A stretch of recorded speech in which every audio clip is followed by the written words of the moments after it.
தாங்கள் தெரிவிக்கின்ற காரணத்தினாலே வழக்கமாக வேட்டையாட புறப்படுகிற விதமான ஒரு மான் கூட்டம் மான்களத்திலே திருமணத்தில் நாடாட்ட ஒரு மான் அழகான மான் அவரோட மானை பிடிக்கணும் விட்டு அறிகின்ற பொழுது உங்க அண்ணன் கெட்டிக்காரன் தடுத்து வைத்து விட்டார். அறிகின்ற முறையிலே தாங்கள் வரணும் மானை பிடிக்கணும். மான் அப்படின்னா சாதாரண மான் கிடையாது. சாதாரண மானுன்னா நான் வேட்டைக்கு வர்றதும் கிடையாது. தேவையா வத்தலோடையும் தொத்தலோடையும் 4 நாளைக்கு வேட்டையாடணும் உருப்படி ஆடணும் அப்படின்னு நினைக்கக்கூடிய நானு. ஆமா உண்மையிலே எனக்கு அழகான உருப்படியானது. ஆமா ரொம்ப புதுமையாக. ஆமா எப்படியும் ஒரு வலை வந்துதான் நீங்க நிற்பீங்க. ஆமா ஏன்னா சிறப்புக்குரிய இடத்துல வந்திருக்கீங்க. இருந்தாலும் மானினுடைய பெருமையை நிறைய சொல்லலாம். ஆக மானை விரட்டுகிற பொழுது அந்த மானாகப்பட்டது அப்படியே திரும்பி பார்த்தாருங்க. திரும்பி பார்க்கிற பொழுது பல்வரிசை அருமையான பல்வரிசை. ஆக பச்சரிசி பல்வரிசைனால மானினுடைய பெருமையை சொல்லணும் அப்படின்னா பச்சரிசி பல்லவருக்கு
நேரமான என்னுடைய மான அழகான மானு பார்க்கிற அழகான பெண்மணியா இருக்கீங்க.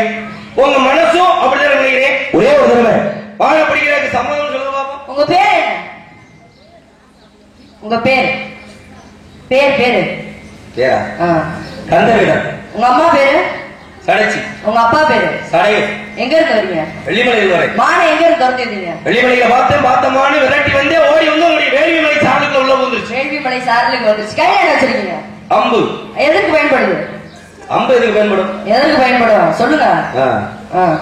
இந்த அம்பு எதுக்கு பயன்படும் அப்படின்னா எதையாவது ஒரு வேட்டையாடுகிற பொழுது அம்பை எய்ய வேண்டும். எதை வச்சு பிடிக்கல மானை? எதை வச்சு? அம்ப வச்சு ஏன் மானை பிடிக்கல? அம்பால பிடிக்காம என்னுடைய அன்பால பிடிக்கணும் வந்திருக்கு. அது எப்படி முடியும் வேடுவரே? ஏங்க என் மானை எப்படி அப்படி பிடிக்க முடியும்? ஏன்னா எல்லாரும் மாதிரியே இல்லாம ஒரு வித்தியாசமா பிடிச்சாதானே ஒரு பேர் வரும். ஆனா என்னால முடியும். அவங்க என்ன சாத்தியம் இல்லாத பேச்ச பேசுறீங்க. மானை எப்படி பிடிக்கலாம்? எப்படி பிடிக்கலாம்? குழி வச்சு பிடிக்கலாம், இல்ல சிறை வச்சு பிடிக்கலாம், இல்ல சிறை வச்சு பிடிக்கலாம். வெறுங்கைய வீசிட்டு வந்து மானை பிடிக்க போற அன்பால பிடிக்க போறேன்னு பேசிட்டீங்க. இப்படி எல்லாம் நடக்குற காரியமா? மானை யார் கையால பிடிச்சிருக்கா? மானை யார் கையால பிடிச்சிருக்கா? ஏன்னா எத்தனையோ பேரை பிடிச்சிருந்தாலும் கூட சிவபெருமான் பிடிச்சிருக்காரு. அது வேற கதை. மானிடர் யார் மானை கையில பிடிச்சிருக்கா? மானை வேற யாரும் பிடிக்கல. அப்ப மானை கையில பிடிக்க போற அது வேற அது ஓடுற வேகத்துக்கு எப்படி உங்களால பிடிக்க முடியும்னு சொல்றீங்க? ஒரு விஷயம்ங்க.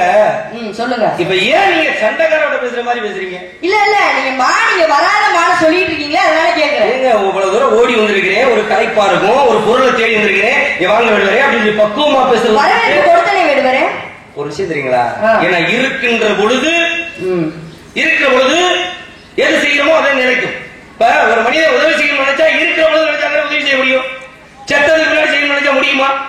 ஏன்னா இருக்கிற பொழுது நல்ல காரியம் பண்ணணும். பாருங்க இப்படிதான் பாருங்க, வாழை மரத்தை பார்த்து தேக்கு மரம் கேள்வி பண்ணிச்சான்.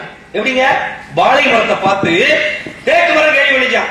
நாங்கெல்லாம் தேக்கு ஒரு வீட்டினுடைய நிலையாகவும் ஜன்னலாகவும் அதே மாதிரி கட்டிலாகவும் நாங்கெல்லாம் நிலையா நிக்கிறவங்க. ஒரு வீட்டுல நிலையாக நிக்கவே நாங்கெல்லாம் தேக்கு அப்படின்னு வாழை மரத்தை பார்த்து கேள்வி பண்ணி பேசிச்சான் தேக்கு. ஆனா பாரு, இவ்வளவு ஒரு திறமையான ஆளுங்க நாங்க. ஆனா ஒரு நல்ல விசேஷம்னா எங்களை விட்டு ஒன்னையத்தே தூக்கி முதல்ல கட்டுறேன். எப்படி எந்த ஒரு நல்ல விசேஷம்னாலும் ஒரு கோவில் திருவிழா மற்ற எந்த ஒரு விசேஷமா இருந்தாலும் உன்னையதான் தூக்கி பண்ணி முதல்ல கட்டுறேன். என்ன மனுஷன் அப்படின்னு அந்த வாழை மரத்தை பார்த்து தேக்கு மரம் கேள்வி பண்ணிச்சான். அப்பதான் வாழை மரம் சொல்லிச்சான், நீ செத்ததுக்கு பின்னாடி பயன் தர்ற. எப்படி உன்னை அறுத்து இழைச்சு நிலையாக்கி ஜன்னலாக்கி ஒரு உருவமாக்குனதுக்கு பின்னாடி நீ பயன் தர்ற. ஆனால் நான் உயிரோடு இருக்கிற பொழுது இலையாக காயாக கனியாக பூவாக நாராக தண்டாக ஒரு வாழை மரத்தை வச்சுட்டா இன்னொரு பக்கத்துல ஒரு வாழை கண்டை உருவாக்கி விட்டுறேன். அதனால நான் இருக்கிற பொழுதே செய்கிறேன், நீ செத்ததுக்கு பின்னாடி செய்யற. அதனாலே வாழையடி வாழையாக என்னை தூக்கி முதல்ல கட்டுறாங்க அப்படின்னு. அப்பத்தான் இந்த தேக்கு மரத்துக்குள்ள ஒரு அகந்த போச்சா. அந்த மாதிரி இருக்கக்கூடிய நேரத்துல உதவி செய்யுங்க. வந்திருக்கேன் வாங்க நம்ம ரெண்டு பேரும் உள்ள போவோம், போய் வாங்க மாணி இருக்கு நீங்க புடிச்சுக்கோங்க அப்படின்னு நீங்க சொன்னீங்கன்னா மாணி இருந்தாலும் சொல்ல முடியும், மறக்க மாட்டேன். ஆனா நீங்க இப்படி சண்டாரோட மாணி இருந்தாலும் சொல்ல முடியும். மாணிங்க வரலையே, வெறுமே கண்ணால் பார்ப்பதும் போய் காதால் கேட்பதும் போய் தீர விசாரிப்பதும் மெயின் சொல்லிருக்காங்க. அது மாதிரி உங்க மாணிங்க வந்தா வந்திருக்குன்னு சொல்ல போறேன். எங்க அண்ணன் கிட்ட கேட்டேன், என் தோழி கிட்ட கேட்டேன், உங்க மாணிங்க வரல வந்ததுக்கான அடையாளமும் கிடையாது. அப்புறம் மாடு மாடு மாடுன்னு பேசிட்டு இருக்கீங்கன்னா என்ன அர்த்தம்? உங்க மாடை மறைச்சு வச்சுட்டு இருக்கிற அவசியம் இந்த வண்டிக்கு கிடையாது. எனக்கு மாடு வேணும்னு கேட்டா எங்க அண்ணனுக்கு 7 பேர் இருக்காங்க, வேட்டையாடுகள் சிறந்தவர்கள். மாடு வேணும்னு கேட்டா அவங்க புடிச்சு தர போறாங்க. உங்க மாடை புடிச்சு வச்சிருக்க அவசியமோ இல்ல ஒளிச்சு வச்சிருக்க அவசியமோ எனக்கு கிடையாது. அதை நீங்க புரிஞ்சுக்கணும். நல்லா ஒரு விஷயம், ஆசை இருக்கலாமுங்க, பேராசை இருக்கக்கூடாது. என்னைக்குமே பேராசை யாருக்கு பேராசைன்னு சொல்ல வரீங்க? பேராசை இல்லைங்க, சொல்றீங்க. நீங்க மாடை வச்சுக்கிட்டு இல்லைங்களா? நீங்க என்ன சொல்றீங்க? நீங்க அண்ணன் விட விட்டு மாடை பிடிச்சுக்கணும்ன்றீங்க. அப்படி பிடிக்காம ஏமாட வச்சுக்கணும் இல்லைன்றீங்க. ஏன்னா ஆசைனா பரவாயில்ல, பேராசை இருந்தா அது நஷ்டத்துக்கு ஈடாகும். பாருங்க, பேராசைப்பட்டாங்க ஒரு ஊர்ல. பாருங்க, ஒருத்தர் என்ன பண்றாரு, நம்ம மாதிரி ஒரு ஊருக்கு தொழில் பண்றோம்னு ஒருத்தர் வர்றாரு. வர்றவர், ஐயா நம்ம ஊர்ல ஒரு தொழில் பண்ணணும்னு நினைக்கிறேன், நீங்க எல்லாரும் ஆதரவு தரணும் அப்படின்னு. சரிப்பா, எங்க ஊர்ல தொழில் பண்ணா 10 பேருக்கு வேலை கிடைக்கும்ல, சரி பண்ணுப்பா அப்படின்னு. அப்பதான் அவர் சொன்னாரு, நான் எதை வச்சு தொழில் பண்ண போறது தெரியுமா? பாம்பை வச்சு தொழில் பண்ண போறேன் அப்படின்னு. சரி, எதையோ வச்சு பண்ணு அப்படின்னு. அவர் என்ன பண்ணிட்டாரு, சரி ஒரு வாரம் போனோம்னு இந்த மக்கள்லாம் யார் யாரு பாம்பை பிடிச்சு கொண்டாந்து தர்றீங்களோ ஒரு பாம்புக்கு 1000 ரூபாய் தரப்படும் அறிவிப்பு அறிவிச்சிட்டார். பார்த்தாங்க, ஏப்பா பாம்புக்கு 1000 ரூபாய் தர்றாங்களாப்பா அப்படின்னு. நம்மளுக்கு உடனே அங்க கிடைக்கிற பாம்புகளை பிடிச்சு கொண்டு 1000 ரூபாய் வாங்குறாங்க. அடுத்த ஒரு வாரத்தில் இன்னொரு அறிவிப்பு, ஒரு பாம்புக்கு 5000 ரூபாய் தரப்படும். நம்மளால மம்பட்டி எல்லாத்தையும் கடப்பட எடுத்து ஒரு பாம்புக்கு 5000 வரப்பு வாக்கி அம்பட்டை வெட்டி அங்க உள்ள பாம்புகளை பூரா முடிச்சு கொண்டு கொடுக்குறாங்க. அதுக்கப்புறம் பாருங்க, இன்னொரு ஒரு வாரத்தில் பாம்புக்கு 25000 ரூபாய். ஊரே சந்தமே தேடி இருக்கிற பாம்பை பூரா முடிச்சு கொண்டு கொடுத்துட்டாங்க. கொடுத்ததுக்கு பின்னாடி பாருங்க, ஒரு பாம்புக்கு 50000 ரூபாய் தரப்படும். நம்மால பார்த்தாங்கன்னா இருக்கிற பாம்பை பூரா முடிச்சு கொண்டு கொடுத்துட்டோம். இப்ப போய் 50000 ரூபாய் நான் எங்க போறதுன்னு சொல்லி இருக்கிற பொழுது, அப்ப அந்த முதலாளி என்ன பண்றாரு, ஒருத்தர் அந்த பாம்பை பாத்துக்கிறதுக்காக ஒருத்தரை ஒப்படைச்சிட்டு நான் வெளியே போயிட்டு வர்றேன் அப்படின்னு வெளியூர் போயிட்டாரு. அந்த காவல் இருந்தார் இல்லையா, அவர் அப்படியே ஊருக்குள்ள வர்றாரு. என்னப்பா 50000 ரூபாய் பாம்புக்கு சொல்லி இருக்கு, ஒருத்தர் பேசாம இருக்கிறீங்க அப்படின்னு. எங்க இருக்கிற பாம்பை பூரா முடிச்சு கொடுத்து விட்டான், நீ நாங்க எங்க போறது அப்படின்னு. அப்படியா, ஒரு விஷயம் சொல்றேன் கேளுங்க. முதலாளி ஊருக்கு போயிட்டாரு, பாம்பு பூரா ஏன் பாதுகாப்புலதான் இருக்கு. அது என்ன பண்றீங்க, ஒரு 25000 ரூபாய் கொடுங்க, நான் பாம்பை கூட கொடுத்துறேன். அவங்க பாம்பை வித்துருங்க, 50000 ரூபாய்க்கு வித்து நம்ம பாதி பாதி எடுத்துக்கலாம் அப்படின்னு. இந்த 25000 ரூபாய்க்கு மறுபடியும் அப்படியான்னு சொல்லி இந்த சனம் பூரா வாங்கி அந்த பணத்தை போய் கொடுத்த பாம்பை பூரா வாங்கிட்டு பாம்பை பூரா வித்து விட்டு அவன் 2 பேரும் ஊரை விட்டே காலி பண்ணி போயிட்டாங்க. பாத்தீங்களா, 1000 ரூபாய்க்கு 2000 ரூபாய்க்கு நம்மகிட்டயே பாம்பை வாங்கி கடைசியில் நம்மகிட்டயே வித்துட்டு பணமா வித்துட்டு கொண்டு போய் ஏமாறுறவங்க இருக்கிற வரைக்கும் ஏமாத்துறவங்க என்னதான் செய்வாங்க. அந்த மாதிரி என்னை ஏமாறுறவங்க நினைக்காதீங்க, நான் ஏமாத்துறவங்க கிடையாது. விடுவரு உங்களை ஏமாத்தி நான் என்ன பண்ண போறேன்? அப்படியா, உங்க மாணிங்க வரல, வேற இடத்துல சென்று போய் தேடி பாருங்க. என் நேரத்தை வீணடிக்காம நான் காவல் பார்க்கணும். அப்படி இல்லைங்க, ஏன்னா காலங்கள் கலியுகங்க. கலியுகத்துல இப்படி எல்லாம் இருக்குதா நீங்க பண்ணுங்க. மானு இருக்கு இல்லைன்றது நினைச்சுங்க. ஆனா நான் கேட்கிறேன், எப்ப பார்த்தாலும் இந்த நேரத்துல ஏன் இருந்தாலும் இருக்குன்னு சொல்ல முடியும். அப்படி இல்லைங்க, இருக்குன்றது நல்ல வார்த்தை. ஆமா, நல்ல வார்த்தை. இல்லைன்றது ஒரு அவசரம் சொல்லக்கூடாது. ஏன்னா நம்ம வீட்டுல ஒரு கணவன் மனைவி இருக்காங்க வைங்களே, உப்பு இல்லைங்க இல்லைன்னு சொல்றாங்க, இல்லாமலே போயிடும். ஏங்க இன்னைக்கு ஒரு நாளைக்கு தானே உப்பு இருக்கு, அரிசி இல்லைங்களே, ஏங்க இன்னைக்கு ஒரு நாளைக்கு தானே அரிசி இருக்கு, இப்படி சொல்லணும்னா நியாயமா இருக்குங்க. இதுல நீங்க இல்லைன்னு சொன்னா எனக்கு பெரிய சங்கடமா இருக்கு. விடுதலை உங்க மான் இங்க வரல, அதனால வேற இடத்துல சென்று போய் தேடுங்க. உங்க மான் இங்க வரல. தேடி வந்த முன்மையில் வந்திருந்த இல்லையில் வேண்டாம், தேடி வந்த முன்மையில் வந்திருந்த இல்லையில் வேண்டாம்.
நல்ல பேச்சுங்க, நல்ல பாட்டு. ஆனா விஷயங்க காலம் கலியும், இந்த கலியுகத்துல இப்படி எல்லாம் இருக்கதே செய்யும். பாருங்க, இந்த பழமொழி எல்லாம் இருக்கு பாத்தீங்களா, இந்த பழமொழி எல்லாம் வந்து முன்னோர்கள் சொல்லியிருக்காங்கன்னா விளக்கம் இல்லாத பழமொழி கிடையாது. பாருங்க, ஒரு பழமொழியா வள்ளிய சோறாச்சு, வாலிய குழம்பு வச்சு, இலைய போட்டு இலைய எடுத்து வச்சு சாப்பிடுன்னு சொல்லுவாங்க. வள்ளிய போய் சோறாக்க முடியுமா? நீங்க வள்ளி போய் சோறாக்கலாம், வள்ளிய சோறாக்க முடியுமா? அதே மாதிரி வாலி குழம்பு வச்சு வாலியில எடுக்கலாம், வாலிய குழம்பு வைக்க முடியுமா? இலைய போட்டு சாப்பிடலாம், இலைய எடுத்து போட்டு சாப்பிட முடியுமா? ஆனா எல்லாமே விஷயம் இருக்கு. என்ன காரணம்னா, இன்னைக்கு சாப்பிடுறதுக்கு அரிசி எத்தனையோ ரகம் இருக்கு. ஆனா முன்னாடி அதெல்லாம் சாப்பிட்டு இருப்பாங்க. எத்தனை சாப்பாடு நீங்க விதைச்ச தென்னை, வரகு, ஆமா வரகு, தென்னை, எப்படி சோளம், கம்பு அப்படின்னு எத்தனையோ சாப்பிட்ட திரகாத்திரமா சாப்பிட்டவங்க இன்னைக்கு தெம்பா உட்கார்ந்து இருக்காங்க. இன்னைக்கு என்ன சாப்பிடுறோம்? சிக்கன் ரைஸ், சிக்கன் நூடுல்ஸ், பாய்க்கு என்ன பேருன்னே தெரியல, அதை பூரா சாப்பிட்டு நம்ம வாடகைப்படுத்துறோம். ஏன்னா இப்ப நான் நிலையா வள்ளிய சமைச்சு அப்படின்னா குதிரை வள்ளிய சமைச்சு, வாலிய குழம்பு வச்சுன்னா கதவாளிய குழம்பு வச்சு, இலைய போட்டு அப்படி அந்த சோறையும் அந்த குழம்பையும் ஊத்துற பொழுது அந்த கருவேப்பிலை இலையை அப்படி ஓரமா எடுத்து வச்சு சாப்பிடணும். எவ்வளவு அழகா சொல்லியிருக்காங்க. இப்படிதான் பழமொழி எல்லாம் நிறைய இருக்குங்க. ஏன்னா உணவே மருந்து. முருங்கையை நட்ட வெறுங்கையோட போவானா? எப்படி முருங்கையை நட்டவே வெறுங்கையோட போவேன் அப்படின்னா நான் நஷ்டப்பட்டா போவேன்? கிடையாது. முருங்கையில அவ்வளவு சத்து உண்டு. ஏன்னா முருங்கை இன்னைக்கு என்னென்னதே சாப்பிடுறோம், இருந்தாலும் கூட இப்ப முருங்கை கீரை ஒருத்த நட்டு வச்சு அந்த முருங்கை கீரை யார் சாப்பிடுறாங்களோ திடகாத்திரமாக 80 வயசுலயும் எனக்கு கம்பு தேவையில்லடா அப்படின்னு முருங்கையை நட்டவே வெறுங்கையோட போவேன். கம்பே வேணாம்டா அப்படின்னு திடகாத்திரமா போவேன்றக்காக முருங்கையை நட்டவே வெறுங்கையோட போவேன். இப்படிலாம் நிறைய சொல்லி வச்சிருக்காங்க. நிறைய விலங்கின இருக்கு. நீங்க மாடு மாடு மாடுன்றீங்க. மாடு மேல எவ்வளவு இன்னல்கள் ஏற்பட்டிருக்கு. தசரத மன்னராகப்பட்டவர் ராமனும் சீதையை பிரிஞ்சதுக்கான காரணம் ஒரு மாடுதான். பாண்டு மன்னர் அழிந்ததற்கான காரணம் ஒரு மாடுதான். பாண்டு மன்னர் எப்படி அழிந்தாரு? கிந்தம ரிஷின்னு ஒரு முனிவர் வந்து மானாக அவதரித்து அவங்க மனைவியோட ஊழல்ல இருக்கும்போது, அப்ப பாண்டு மன்னர் வந்து வேட்டையாடுவது சிறந்தவன் இல்லையா? அப்ப வேட்டையாடும் போது என்ன ஆகுது? மான் தானே அப்படின்னு சொல்லி கடையை எடுத்து கூட அப்ப கிந்தம ரிஷி ஆகப்பட்டவர் சாபமிட்டு சுக்குநூறாக நொறுங்கி அழியப்பட்டார் பாண்டு மன்னர் இல்லையா? அதனால மானால் நிறைய இன்னல்கள் ஏற்பட்டு இருக்கு. நீங்க வந்து வந்து என்ன பண்றீங்க அப்படின்னா வெறுங்கையோட போகாம வேற ஏதாச்சும் விலங்குல வர அதை புடிச்சிட்டு போங்க. மாடு மாடு மாடுன்னு சொல்லிட்டு இருக்காதீங்க. சரிங்க சொல்லி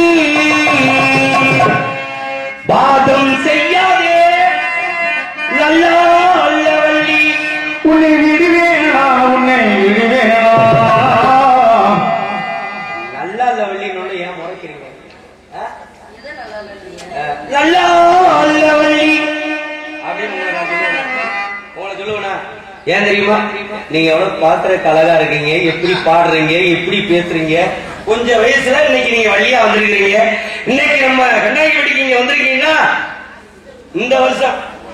இந்த வருஷத்திலேயே எம்புட்டு ஊருக்கு போக போறீங்களோ, இன்னும் கொஞ்ச நாள் உங்களுக்கு எங்க தேதி கிடைக்க போகுதோ என்ன, நாங்க அப்படியே ஒரு பெரிய வள வர போறீங்க, அப்படியே பெரிய ஒரு இடத்துக்கு போக போறீங்க. ஏன்னா அப்படி ஒரு மங்களகரமான முகம், நல்ல பாவனை, நல்ல பாட்டு, நல்ல பேச்சு, அருமையான ஒரு இடத்துக்கு போக போறீங்க, உயர்வான இடத்துக்கு போக போறீங்க. ஆனா இந்த மாநில பேசுறீங்க, அதுல எதிர்த்து பேசுறீங்களா? இந்த எதிர்த்து பேசுறது ஒண்ணுதே. பாதம் செய்யாதே நல்லா அல்லவள்ளி கொடுத்து விடு மான கொடுத்து விடு பிடிக்க விடு என்ன பிடிக்க விடு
நீ முடிச்ச முயலுக்கு என்ன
கேட்க மாட்டீங்க போல.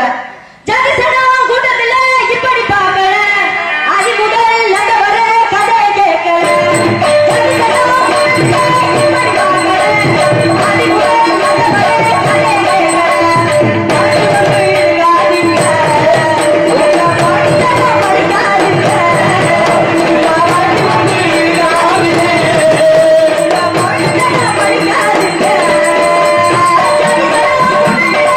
படிக்காதீங்க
ஆத்துல போட்டாலும் அளந்து போடுன்னு சொன்னாங்க. ஆமா சொன்னாங்க. பாத்தீங்களா? 10 மணிக்கு உட்கார்ந்தவங்க இன்னும் அந்த சுறுசுறுப்பு குறையாம இந்த பணியிலையும் எவ்வளவு இப்படி இருக்கணும். அத பக்கம் மேலும் ஒளிபெருக்கி நடிகர் இந்த பணியையும் பொருட்படுத்தாம அப்படியே எல்லாரும் உட்கார்ந்து பாத்துக்கிட்டு நீங்க பார்த்தாத்தே நாங்க பேச முடியும், நாங்க பாட முடியும்.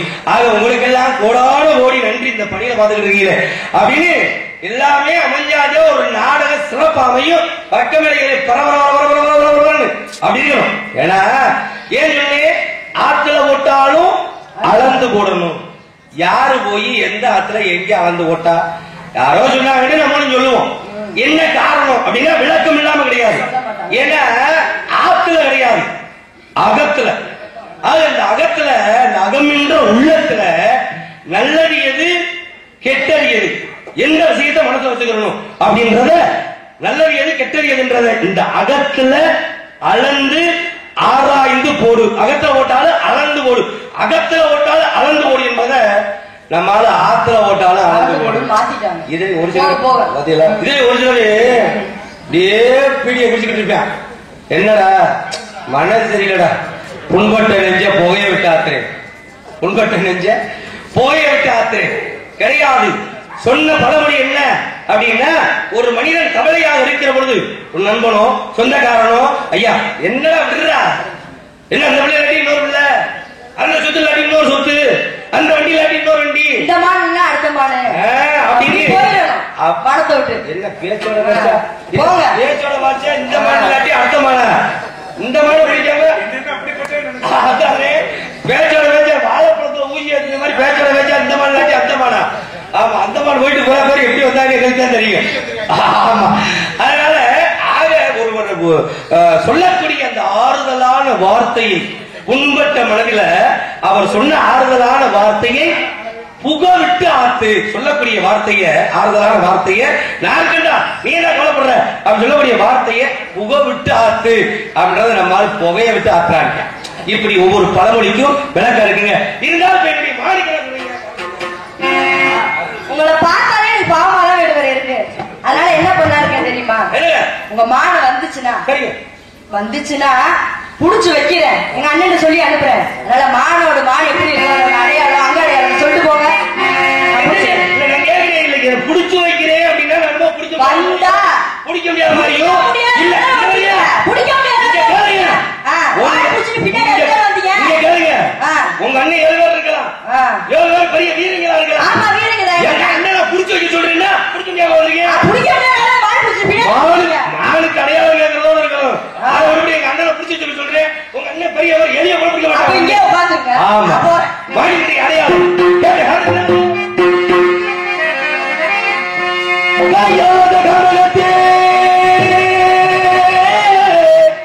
நின்றுள்ள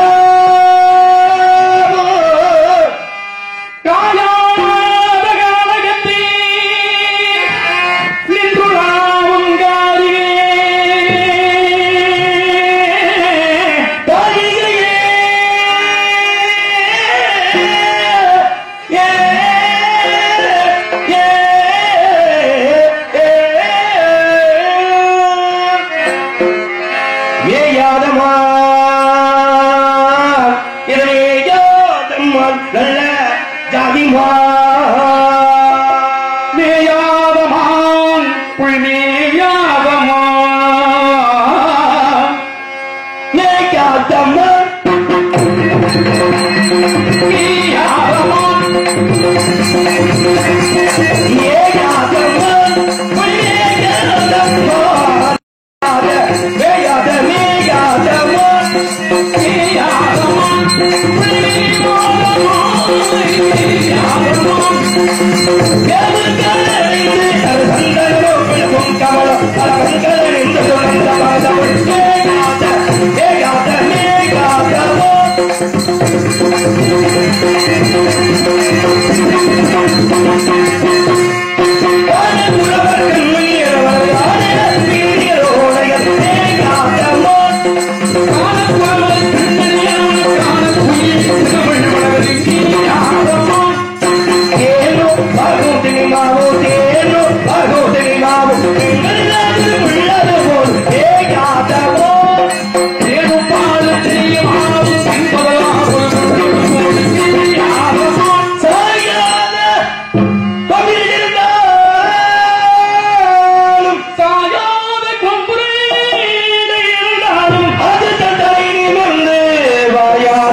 கேட்ட மாணியுடைய அடையாளம்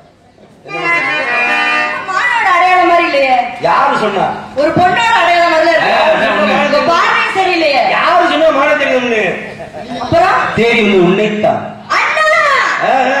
அத்தான் உன்னைத்தான். நம்ம ரெண்டாவது கல்யாணம் நடக்க போகுது. என்ன அண்ணே அண்ணே அவனையெல்லாம் சொல்லி வச்சுட்டு நான் வரக்கூடாது. ஆமா, அதனால ரெண்டு பேரும் கல்யாணம் முடிய போது கல்யாணம் முடிந்து பகல் என்று பாராமல் இரவென்று பாராமல் இரவுக்கும் பகலுக்கும் இனி என்ன வேலை, இரவுக்கும் பகலுக்கு இனி என்ன வேலை, இதயத்தில் விழுந்தது திருமணமாவை, உறவுக்கும் உரிமைக்கும் பிறந்தது நேரம், உலகம் நமக்கு இனி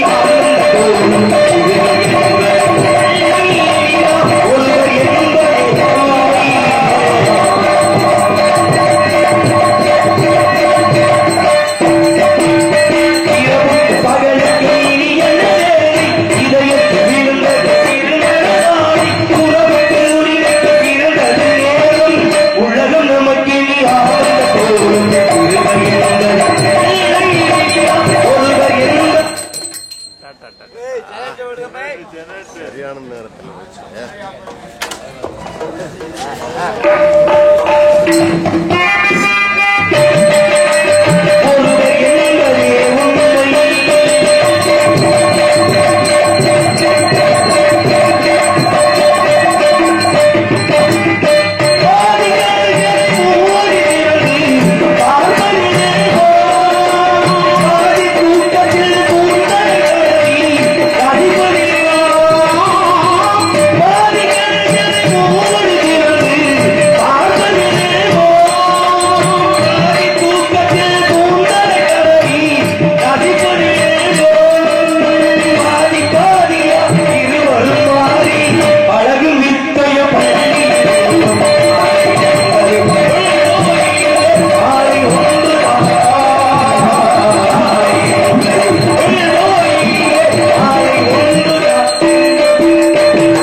தங்கச்சி வருது இல்லையா?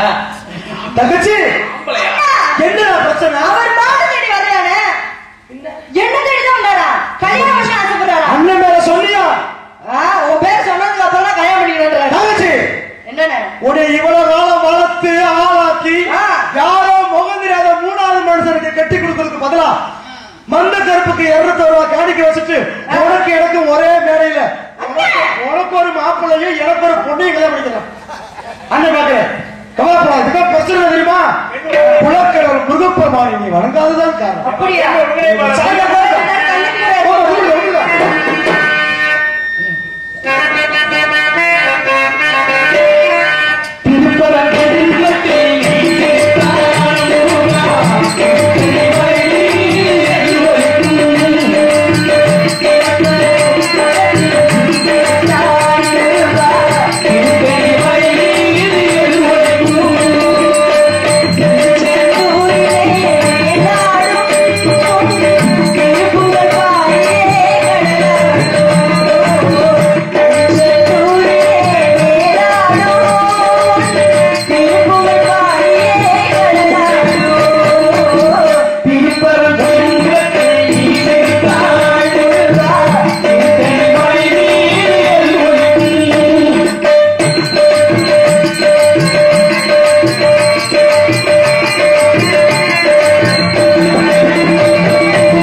வள்ளி, சுவாமி உன்னை ஆட்கொள்ளவே வேடனாக இருந்தால் வேடனாக உருமாறி வந்தேன்.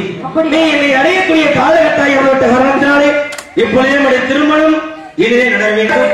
ஏதேனும் வரும் சுவாமி, நமது திருமணத்திற்கு பிறகு உலக மக்கள் அனைவரும் தெய்வானை வள்ளி என்று உங்களை வழிபடாமல் வள்ளி தெய்வானை என்றே உங்களை வழிபட வேண்டும். சுவாமி, எனக்கே முதலிடம் வேண்டும். கேட்ட வரத்தோடு இன்னொரு வரமும் சேர்ந்து தருகின்றேன். ஆக இந்த நாடகத்தை கண்டுகளித்த தமிழ் உறவுகள், பெரியோர்கள், தாய்மார்கள் ஆக கண்ணாங்கிப்பட்டி, பாகுலத்துப்பட்டி கிராம பொதுமக்கள், பெரியோர்கள் இந்த நாடகத்தை கண்டுகளித்த தமிழ் உறவுகள் அத்தனை பேரும் எந்த ஒரு நோயில் நொடியும் இல்லாமல் 16 செல்வங்கள் விட்டு உன்னுடைய நாட்டு மக்கள் பெரும்பாலும் வாழ வேண்டும் என்று உன்னுடைய நாட்டு மக்களுக்கு வரவழைத்தோம். இரண்டாவது வரமாக தாரத்திலே இரண்டாவது தாரமாக இருந்தால் தரத்தின் முதல் திருநவரை கேட்டுக்கொண்ட காரணத்தினாலே இன்று முதல் பக்த கோடிகள் அனைவரும் தெய்வயானை வள்ளி என்று சொல்லி அழைக்காமல் வள்ளி தெய்வானை, வள்ளி தெய்வானை என்று உன்னுடைய பெயரையே முன்கொண்டு தைப்பார்கள். தந்தேஸ்வரம் சம்பந்தம் சுவாமி, அண்ணனுக்கு ஏதோ வர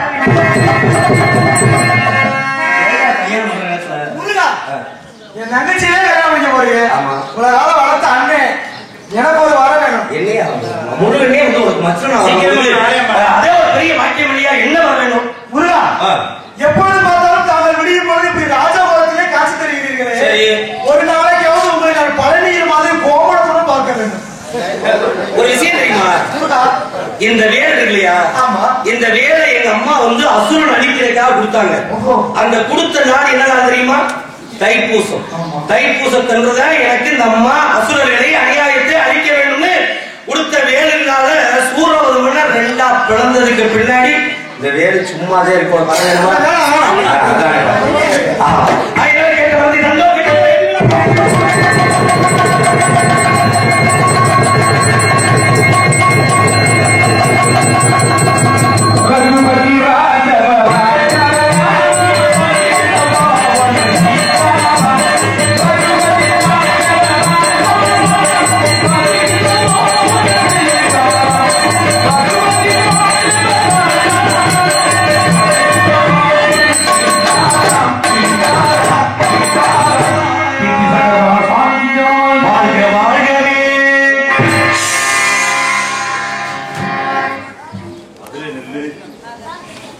இந்த நாடகத்தை கண்டுகளித்த அன்பு சார்ந்த கிராமத்தாருக்கும் சுற்றுவட்டார நாடக ரசிகர்களுக்கும் சிறப்பான ஒரு நாடகத்துக்கு ஓய்வு அமைத்து கொடுத்த கார்த்திக் ஆடியோஸ் உரிமையாளருக்கும் பணியாற்றுகின்ற அன்பு சொந்த வந்தங்களுக்கும் சிறப்பான ஒரு நாடகத்தை ஒளிப்பதிவு செய்து கொண்டிருக்கும் சிறந்த ஒளிப்பதிவாளராகிய அன்பனா நாயக்குழு மாணவர் கண்டெடுத்து மாணவன் அண்ணா அவர்கள் யூடியூப் சேனல் சார்பாக